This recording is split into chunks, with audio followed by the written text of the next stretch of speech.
Hello everyone and welcome back. My name is Shannon, I am the Wisdom Wench and I am a herbalist in training. I'm finishing up my foundation year before I'm going into my professional course and I have learned a lot already. When I did the tour of my mini home apothecary, I asked who wants a book tour and a couple people did, so we are doing a book tour. I've split this video into three main sections: the home herbalist, the clinical herbalist and the spiritual herbalist. Three main ways that I use herbs or have been studying herbs in my life. So go grab a cup of tea, a cup of coffee and let's look at some books.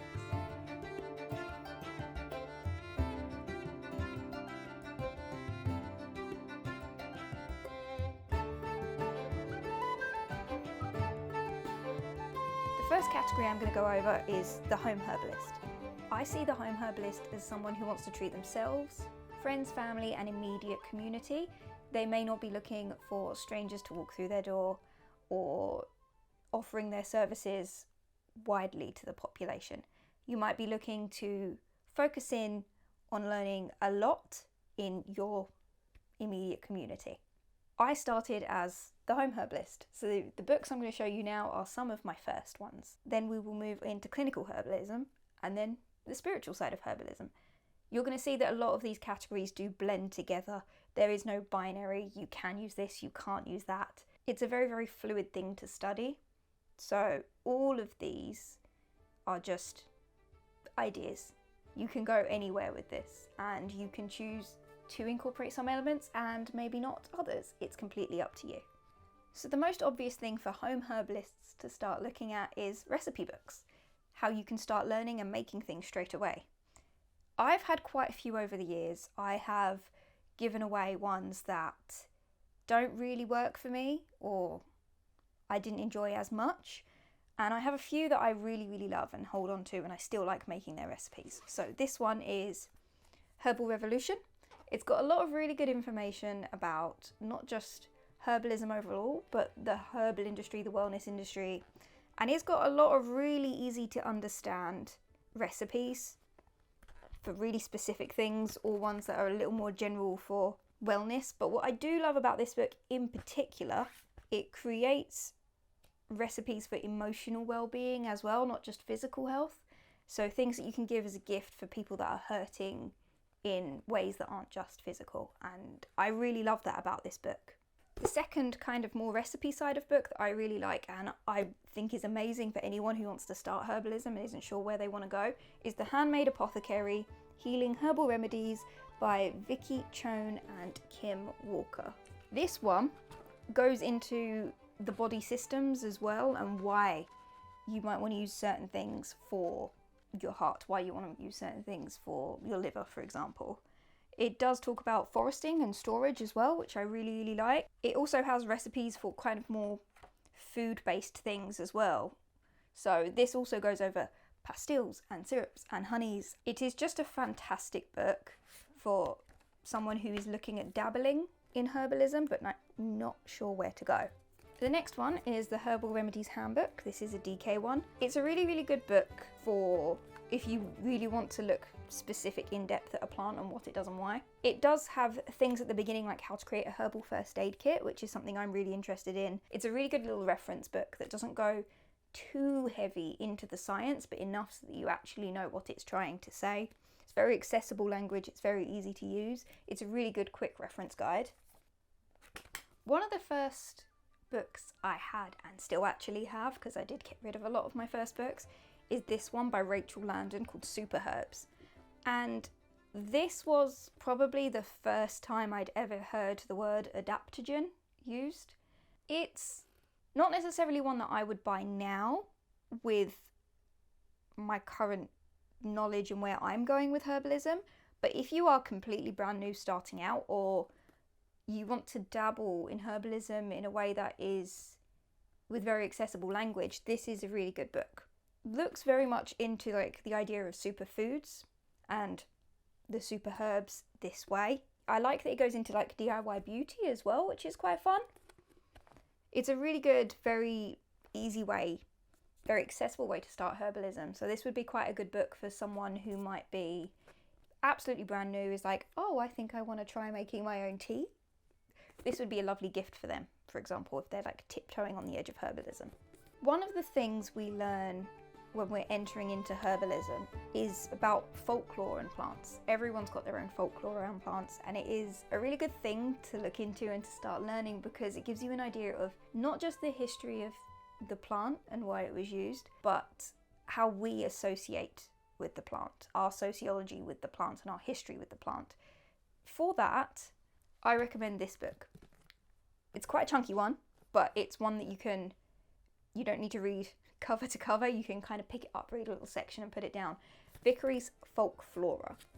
The A to Z of the folklore and uses of British and Irish plants. What I absolutely love about this book, when you're learning about the history and the folklore about plants that we've used and why we use them, is that this breaks British plants down to counties, not just in the south. This goes so specific. There are bits when I was reading this book where I was just like, oh god, yeah, I remember that. Like nursery rhymes when you were a kid that you just don't think about, that actually do translate some of the historical uses of the plant. It's something that's really fascinating to look at. Actually, this book also kind of blends into both the spiritual and the clinical side, I would say, because it's important to understand our history and our relationship with the plants. But this does go over like folklore and folk cures and a bit of folk magic as well, so this one I really recommend. It kind of blends all the categories. This is one of the books that blends between the home and the clinical herbalist. This is the Bartrams Encyclopedia of Herbal Medicine. It's an amazing book. Again, you don't need to read this cover to cover, it's a reference book. And it goes over plants, actions, different functions that you might want to help, or things that are, when you have a problem, like what can you use. And it doesn't go in depth into the science behind everything, but it gives you a really good jumping off point. So if you are a home herbalist, you could go straight to this and it'll give you, use this plant for this, this is the dose, boom, which is fantastic if you are a home herbalist. If you're a clinical herbalist, you can look at something in this and go, okay, this has given me a roadmap of where I would like to go next. For that, it is a fantastic book. I've been using it all throughout my course, and I will continue to use this. The next two books you can use these as placeholders for this type of book. By what I mean is, I like Food for Free, the Forager's Guide. Foraging is a big part of herbalism, and part of it is being in touch with the natural world around us. A foraging book, any foraging book or plant ID book, is a really good way to start connecting to the world around you and beginning to identify plants in your backyard, in your local park. Creates a greater sense of connection to the world, and it's something that I find comes really naturally with herbalism. And as you start studying the world around you and the plants around you, you might start veering into the more spiritual side of herbalism. What I like about this little one, it's a very concise book. There's only a little bit. It's got some in-depth pictures of each one. It's got drawings of each one. It's got recipes in here as well. It's a very good little guide, but any foraging or plant ID guide. And these ones I get every year, but I seem to have misplaced a few of them. But this is the Almanac, the seasonal guide. This will help you connect to the seasons and the year and the world around you. It's got lots in it. It has music, it has moon phases, it's got what is in bloom, what isn't in bloom, it's got recipes. It's fantastic for connecting the world around you. So each year I love getting the Almanac. The next books kind of blend a lot more into the clinical herbalism side of things, but I would still count these more in the home herbalism side. And that is, you might want to start learning about a specific body function, but you might not want to go kind of the clinical in depth. One of the books I don't have here because I like to borrow books from my local library is Gut by Lia Leendertz. I found that in my library and I've returned that recently. It's a really accessible guide to how our gut and how our digestive system works. This book's kind of heavy. It's one I'm working through at the moment, but it's The Body Keeps the Score. How we store trauma in our body. A lot of herbal practice isn't necessarily trauma informed. This is a really good way to start getting trauma informed. There are some issues in the body that can be trauma related, and this is a really good entryway into something like that. These two books take the place of any materia medica. A materia medica contains not just herbal remedies but monographs, so all of the information on one plant.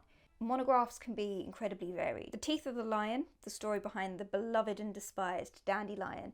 This is an entire herbal monograph purely on dandelion, and this is an example of how in-depth monographs can go. They're a really important way to learn about the in-depth nature of a plant, its botany, ethnobotany, its folklore, its history, its medicinal uses. So this one kind of takes the place of a monograph. So you need to learn monographs. There are loads online that are free and available. I will link some in the description of this video. Some sites where you can just get herbal monographs. But a monograph. And now this was published in 1960s, and it's Herb Growing for Health by Donald Law. This is a book that I got secondhand. I got a lot of my books secondhand. What I love about this, again, this is a herbal monograph book, but he talks about his journey with the plants and how he's learned about them and what he gets from them. I think it's really lovely and very important to see how other people see plants and how they developed their relationship towards plants. This takes the place of any materia medica, any herbal book that you can find online where someone has written about their own experience. I just like Herb Growing for Health by Donald Law. You can find books like this in a lot of secondhand bookshops. This is my final book for home herbalists. This does border clinical herbalism. This is Native Healers, Foundations in Western Herbal Medicine by Anita Ralph and Mary Tassel. This book is the accompanying textbook to my course, and these two are two of the teachers on my course, so I'm a little bit biased. This book is a herbal course in its own right. You can take it chapter by chapter, you could read it cover to cover. It's a really good foundation for herbal medicine, especially Western herbal medicine, and it touches on a lot of topics that you might want to look further into in your herbal journey. So that's the end of the section on home herbalism. You'll see a lot of it does blend into other sections of herbalism. There is no clear-cut line of this is for clinical herbalists and this is for home herbalists and this is for spiritual herbalists. It's all very blendable. I think the main distinction I make from the home herbalist is we don't go incredibly in-depth into science and numbers so much as you would. Some people will, and that is fantastic, but not so much as when we do clinical herbalism. So now we're going to move on to section 2, the clinical herbalist.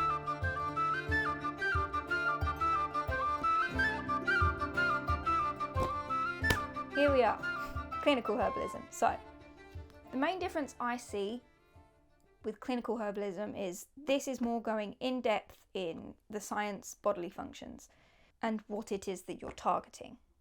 So the clinical herbalist reads a lot of scientific papers and scientific journals on herbs and research that's been doing on herbs.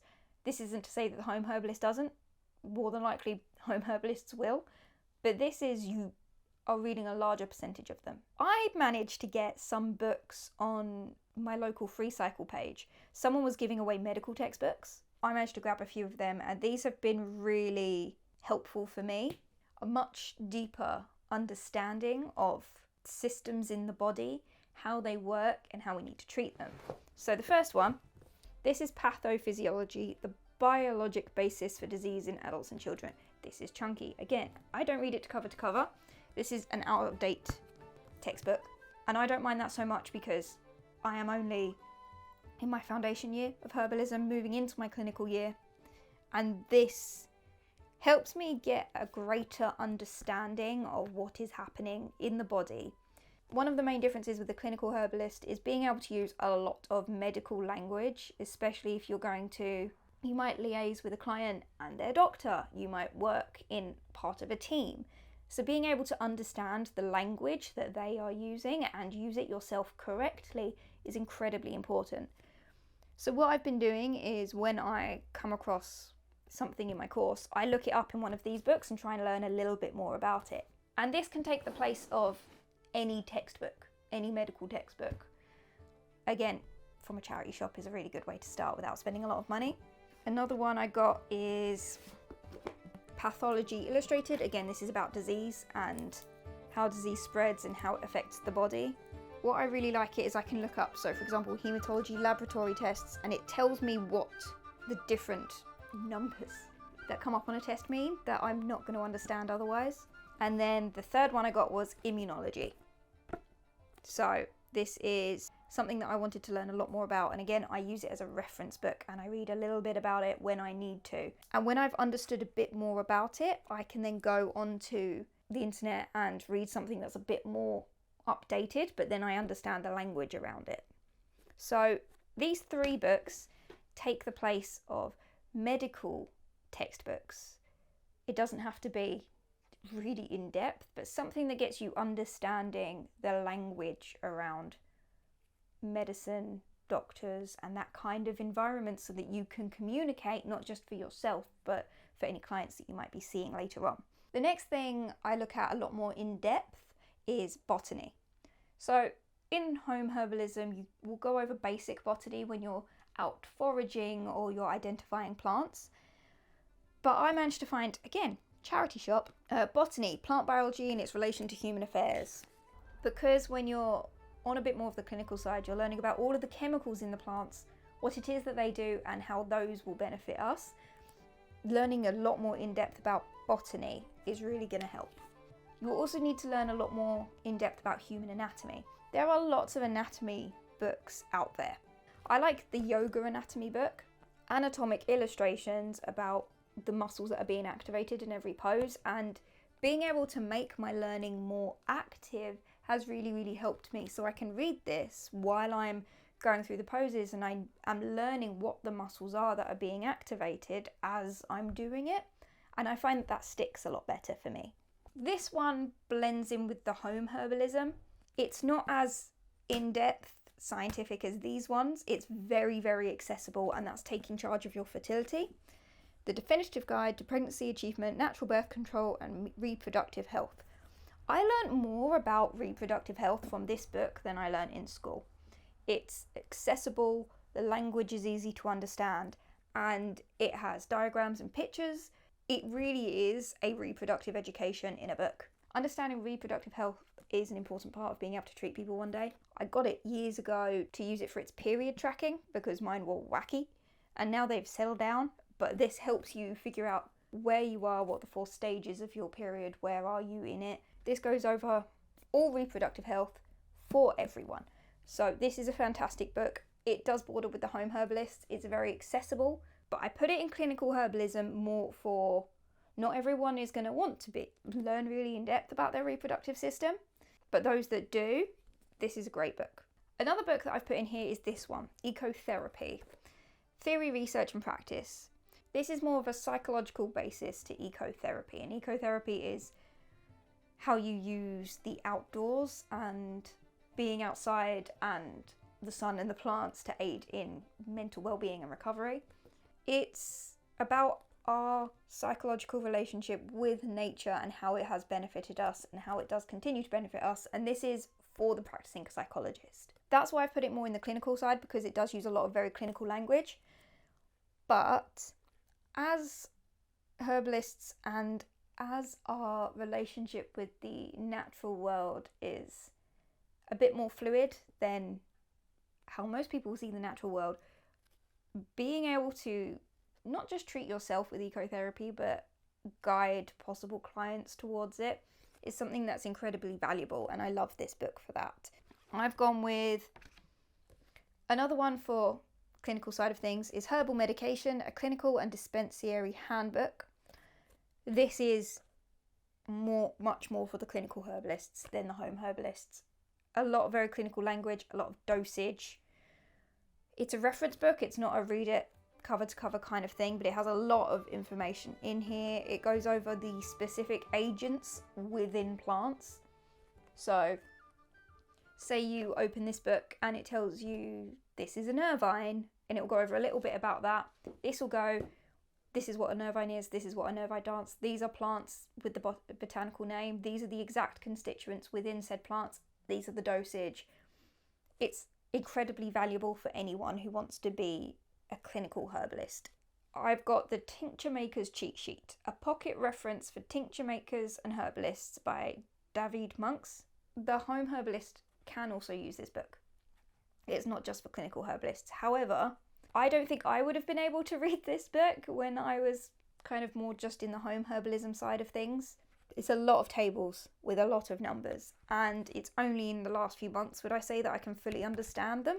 That is why I've put it in the clinical herbalist, but it is really good for tincture makers and clinical herbalists, for people that need to understand, again, dosage, percentages, why we do a thing the way we do it. So they are my books that I kind of give you an idea into the more clinical aspects of studying. Things that I don't have here, I use a lot of online journals and scientific papers. The main difference is I go a lot further into the research. I go a lot deeper. I take everything an extra layer. I've found that since studying clinical herbalism, I've made a lot of connections between a lot of different systems in the body that I didn't understand before. And as you've seen already, a number of these books do just kind of intermingle. It's completely normal. So now we're going to move on to our final section, the spiritual herbalist. So why have I named this section the spiritual herbalist? I use herbs in many ways in my life, not just in medicine and food, but in a spiritual practice as well. I've mentioned in lots of previous videos, but I am a pagan and I use herbs as part of my practice. My connection to the natural world is deeply important to me and a lot of how I stay grounded. Certain books from the home herbalist section really feed into this. The Almanac, and learning about the seasons and our natural rhythms of nature. The books on folklore and our relationships to the plants around us and how they've developed. For these ones, I've got a few books that are really specifically focused in the more spiritual side of herbalism. The first one is by Fez Inkwright, The Botanical Curses and Poisons, The Shadow Lives of Plants. This is a lot about the history of poisoning, but how these plants have been used in folklore and witchcraft and why they've been revered for certain characteristics and demonized for others. It's a type of book where you can read it section by section or you can read it cover to cover. It's beautifully illustrated and it's one that I'm currently working through, and I love this as part of my spiritual practice. The next one is Its Companion, which is Folk Magic and Healing, again by Fez Inkwright. So it's a lot on the same vein but more aimed at healing rather than the history of poisoning. It's a beautiful book. It talks about offerings with plants as well, so it's not just about healing with herbs, but how we use them in our offerings to our spirits, our deities, our land. This one is probably one of my most used correspondence books for herbs in my practice, which is The Master Book of Herbalism by Paul Beryl. I don't think this one's in print anymore. I can't remember. It's a fantastic book if you like to use herbs in your practice, because what it does is it gives you the herbs. Let's take licorice, for example. It'll give you quotes from people that practice with the herbs. It also gives you a little bit about the lore and then a little bit about how it was used as a remedy. It's got both its magical and its herbal medicinal properties in the book, but it also goes over things that are a lot more like astrology and moon phases and how you connect the natural world and the plants within it to your practice. So this is a fantastic book for as a reference for any spiritual person that likes to practice herbalism, or for someone who practices green witchcraft, for example. I have two books that are currently on my TBR that I have not read yet, that I'm super excited to, that go into the spiritual herbalism, and this is Uprooted, The Trail of the Green Man. The Green Man is a symbol that's used a lot throughout pagan Britain, and he is a symbol of nature, and you can find the symbol of the Green Man like carved in stone in churches in lots of places. And then Searching for Order. I'm really excited about this book. It's the history of the alchemists, herbalists and philosophers who unlocked the secrets of the plant world. It's very up my street, isn't it? The thing with the spiritual side of herbalism is it can really branch off anywhere. Under spiritual herbalism, I can say pretty much any kind of witchcraft book or pagan book or druidry book that focuses in on the natural world could be used as a spiritual herbalism book. You could use books that really focus in on the season as a spiritual herbalism book. There are also many topics within that kind of accompany herbalism that I haven't put in here. Things like gardening, growing herbs, growing plants, fruit, vegetables. I think I have a book somewhere about Tudor herb gardens. That's really specific in. It's about history and herbs, how they were used, how they were grown, how the space was used for both art and pleasure and healing.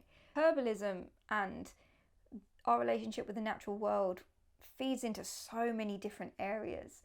So I really struggled when I started making this video because I was like, how do I separate this? These all feed into each other so much. There is no set category for a book is this, but it's not this, but it can be this, but it can't be this, and you can't and you can. Final thoughts on this. You don't need all of these books or loads of books in general to learn herbalism.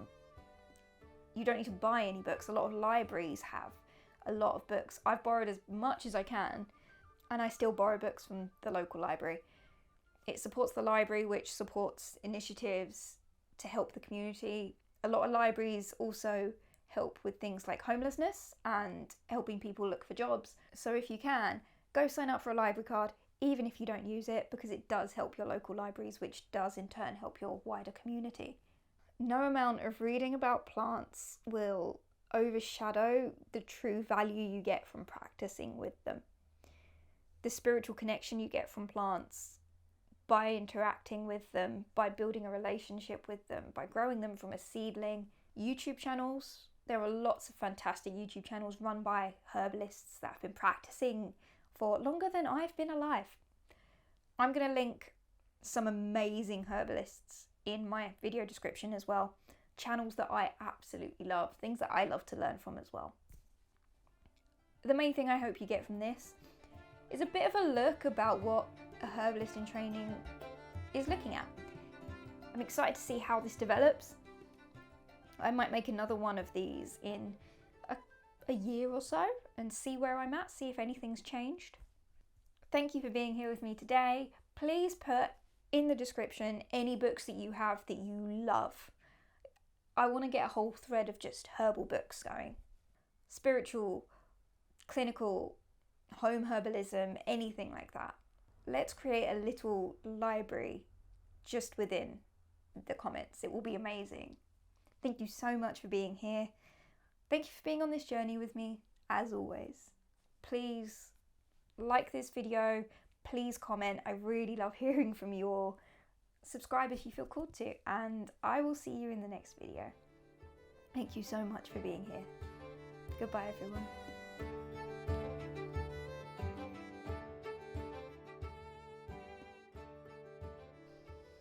I am recording, right? Yes, I am. So, I really hope that's a better shot.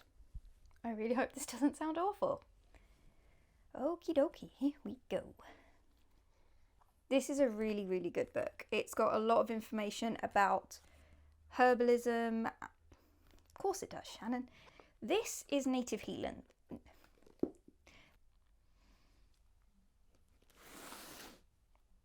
Oh, these books. These are big books. Okay. What the Clem...